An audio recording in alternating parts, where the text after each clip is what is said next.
សួរក្មួយ សួរពូ សុំសម្ភារមួយ សំភារឬសួរ សួរ សំភារឬសួរសួរមិនពូសួរមិនពូសួរអីពូសួរអី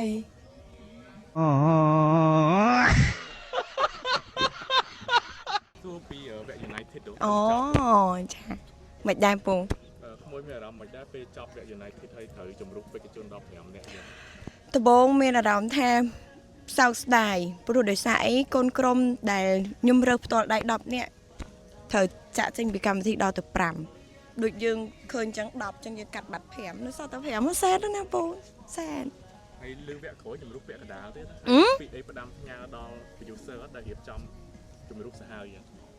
ម៉ង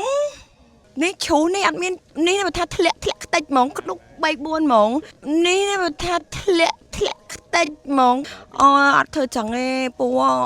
អត់ចឹងហ្មងគួរតាម្នាក់អីទៅបានហើយមិនសូវសែតរាល់ទឹកទេពូ